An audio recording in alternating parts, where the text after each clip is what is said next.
Hello friends, स्वागत है आपका आपके अपने लीगल चैनल सोच पर प्रहार में। मैं हूं एडवोकेट सनी शर्मा। दोस्तों, आज का ये वीडियो 100% प्रैक्टिकल है। जितने भी लोग गलत मैट्रिमोनियल विवादों से जूझ रहे हैं, फंसे हुए हैं झूठे केसेज में, मल्टीपल झूठे केसेज में, उनको ये वीडियो बहुत राहत देगा। अब दोस्तों, जो भी लोग ऐसे मामलों में आ जाते हैं, बोलते हैं सर 5 महीने हो गए मेरी वाइफ को गए हुए, हमने बहुत प्रयास कर लिया, सेटलमेंट के लिए भी क्या क्या देख रहे हैं, लेकिन वो लोग मान ही नहीं रहे। वो तो कह रहे हैं मुझे 1 करोड़ रुपए चाहिए तब हम सेटलमेंट करेंगे। वो पॉसिबल नहीं है, प्रैक्टिकल नहीं है। तो काम कैसे चलेगा? वो तो मान ही नहीं रहे सर, हमने तो बहुत प्रयास कर लिया। आपसे मुझे यही कहना है कि वो क्यों माने। क्या आपके पास ऐसा है कि वो आपसे सेटलमेंट करें और रीजनेबल अमाउंट पे करें? उनके पास तो बहुत कुछ है, उन्हें पता है हम इसके ऊपर केस कर देंगे तो 10 साल तक घुमा फिरेगा।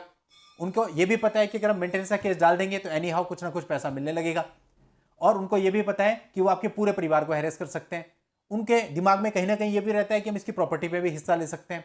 उनके दिमाग में यह भी रहता है हम इसकी नौकरी भी खा सकते हैं। उनके दिमाग में यह भी रहता है हम इसके भाई बहनों को करियर भी खराब कर सकते हैं। उनके दिमाग में यह भी रहता है कि वो आपको विदेश जाने से रोक सकते हैं। उनके पास कितने सारे कारण हैं सेटलमेंट ना करने के। आपके पास इकलौता कारण बता दो कि वो आपसे सेटलमेंट कर लें। है कोई कारण ऐसा? तो आपको सिंपल सी बात है, पहले ऐसे कारण जनरेट करने पड़ेंगे जिससे कि वो आपके साथ सेटलमेंट करें, वो भी आपके अकॉर्डिंग रीजनेबल अमाउंट पे। ऐसा कोई भी चीज आपके पास नहीं होती, ना आपकी जो स्ट्रेटेजी होती है वो ऐसी होती है। आज के इस वीडियो में आपको प्रैक्टिकल 5 चीजें बता रहा हूं। वो 5 चीजें जिनके थ्रू आप उनके लिए कारण क्रिएट कर सकते हैं, जिनसे वो मजबूर हो सेटलमेंट करने के लिए, अपने झूठे केस वापस लेने के लिए। ध्यान से पूरा वीडियो समझिएगा, पूरा प्रैक्टिकल है, डेफिनेटली बहुत राहत मिलेगी सभी को। और अभी तक भी चैनल को सब्सक्राइब नहीं किया है तो फटाफट चैनल को सब्सक्राइब करके नोटिफिकेशन बेल पर क्लिक कर दें, क्योंकि ये हमारी मोटिवेशन का स्रोत है। आपके सब्सक्रिप्शन कम होते हैं, रुकते हैं, तो हम भी डिमोटिवेट होते हैं। तो हमारा मोटिवेशन बरकरार रखें और समझिए। देखिए, पहली चीज आपको बता रहा हूं, बहुत से मामलों में ऐसा होता है कि लड़की चली तो जाती है, लेकिन मां बाप को चिंता सता रही होती है कि इसकी एज बढ़ रही है, दूसरी शादी करनी है। और आप क्या करते हो, जैसे ही आपके ऊपर मुकदमे हुए वैसे ही आप खत्म करने की सोचते हो और मुंह मांगा पैसा उनको देते हो, जो कि पूरे तरीके से गलत है। बहुत से मामलों में नहीं भी दे पाते हो। तो आपको यह सोचना चाहिए कि अगर थोड़ा सा मामला खींचेगा, लड़की की भी एज बढ़ेगी और उनके पेरेंट्स के दिमाग में होता है कि उसकी दूसरी शादी करनी है। जब तक मामला फंसा रहेगा दूसरी शादी नहीं कर पाएंगे, एज बढ़ेगी। तो सबसे पहले आपको कोशिश करनी चाहिए कि थोड़ा सा मामलों को स्ट्रेच करें, कम से कम दिमाग में इतना तो लेके बैठें कि अगर कोई मामला आ गया है तो 1-2 साल तो उसमें लगना है। आप देखेंगे कि जो डिमांड उनकी पहले दिन रहेगी, 1 साल के बाद वो डिमांड उनकी 50% भी नहीं रह जाती। और जैसे जैसे समय गुजरता है डिमांड भी गिरती चली जाती है, क्योंकि ग्राउंड रियलिटी पता चलती जाती है। होता क्या है कि आप लोग जल्दीबाजी करते हो कि सब कुछ 2 महीने में निपट जाए, 6 महीने में निपट जाए। तो दोस्तों, ऐसा इसमें नहीं होता। तो आपको पेशेंस रख के लड़ना है और सामने वाली जो लड़की है उसकी एज थोड़ी सी बढ़ानी है, ताकि उनको लगे कि हमारे बच्चे की एज बढ़ रही है और वो आपसे सेटलमेंट करे। पहला कारण जनरेट हो गया। दूसरा कारण, आपके ऊपर जो 498 का केस किया जाता है, जब उसकी चार्जशीट कोर्ट में आ जाती है तो आप सबसे पहले उस पर स्टे लगवाओ। स्टे कैसे लगेगा? चार्जशीट के बाद आप चार्जशीट की क्वेश्चन में जाइए अलॉन्ग विद स्टे पिटीशन। आपको वहां से 90% लोअर कोर्ट की प्रोसीडिंग पे स्टे मिल जाएगा। इससे होगा क्या? लोअर कोर्ट की प्रोसीडिंग पूरे तरीके से बंद हो जाएंगी। अब आपको लोअर कोर्ट में जाने की आवश्यकता नहीं है, वहां पे किसी भी प्रकार की प्रोसेस करने की जरूरत नहीं है।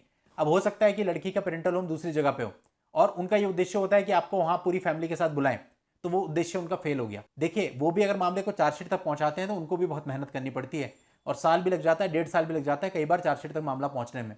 अब कहीं ना कहीं उनकी साइकोलॉजी इस तरह से काम करती है कि इतना मुश्किल से तो मामला यहां तक पहुंचा और यहां आते ही ये स्टे हो गया। और स्टे भी लंबा लगता है, क्योंकि क्वेश्चन में जितना टाइम लगेगा, 1 साल, 1.5 साल, 2 साल भी हो सकता है, तब तक पूरा मामला स्टे पड़ा रहता है। तो वो लोग भी साइकोलॉजिकली सोचने को मजबूर हो जाते हैं कि भाई इस चीज को खत्म करते हैं, चला के तो कुछ मिल नहीं रहा है।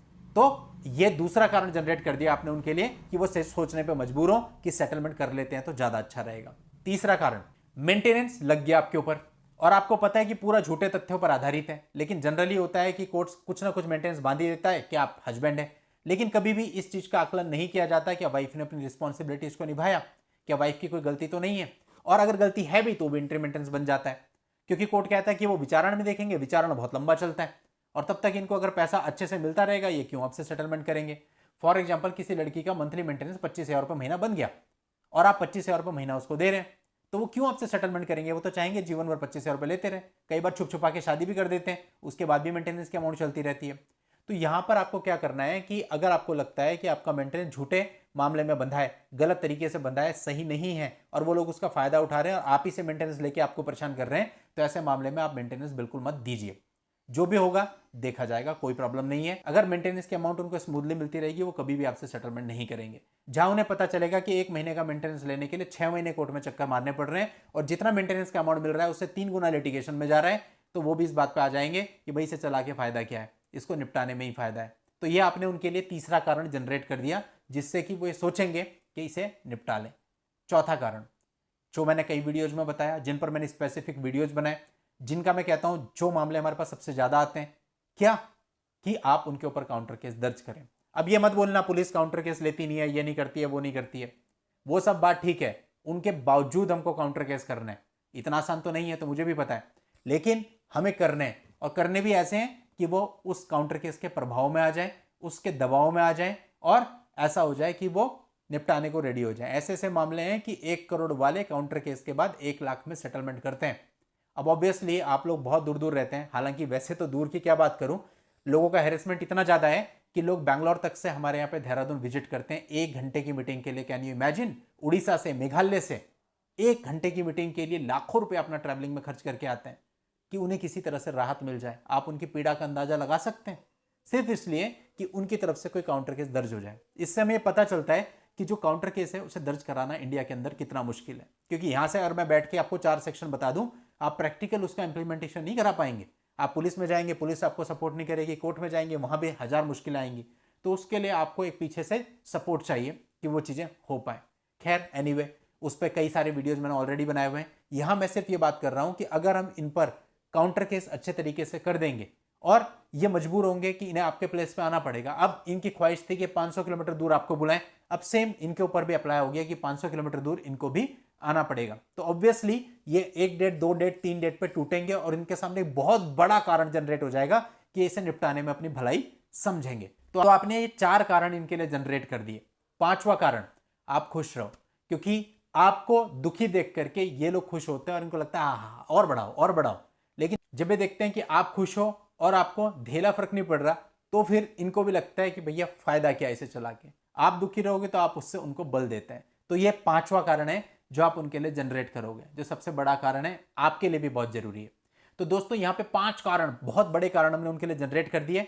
अब अगर आप इतना कर लेते हो तो अब वो आपके सामने सेटलमेंट पे आएंगे, डायरेक्टली और इनडायरेक्टली। 1 करोड़ वाले 10 लाख पे आएंगे, 10 लाख वाले 5 लाख पे आएंगे, 20 लाख वाले 8 लाख पे आएंगे। ये फिगर्स गिरेंगी और उसके बाद आप जो बोलोगे आपकी भी सुनी जाएगी। आज की वो स्टेज है कि आप बोलोगे आपको तो कुछ सुनेगा ही नहीं, बोलोगे 50, आप बोलोगे 45, 50 से नीचे कुछ नहीं लेंगे। लेकिन जब ये 5 कारण आप जनरेट कर देंगे, उसके बाद वो बोलेंगे 10, आप बोलोगे 4, तो 4 पे भी होगा, समझे। तो आपको उसके लिए कुछ कारण बनाने पड़ेंगे और ये मैंने आपको इस वीडियो में एक्सप्लेन कर दिया क्या और कैसे आप वो कारण बना सकते हैं। थोड़ा सा इसमें टाइम जरूर लगेगा, लेकिन आप सिस्टमेटिकली इन चीजों को करते जाओगे तो डेफिनेटली इसका प्रभाव पड़ेगा और वो लोग अपने झूठे मुकदमे वापस भी लेंगे, आपसे म्यूचुअल डाइवोर्स भी करेंगे और वो भी बहुत ही रीजनेबल तरीके से, आपका टाइम भी बचेगा। तो अब इससे आगे फैसला आपका। तो दोस्तों इस वीडियो में इतना ही, नेक्स्ट वीडियो में नई जानकारी के साथ मैं आपसे फिर मिलता हूं। तब तक के लिए goodbye and thank you for watching, take care.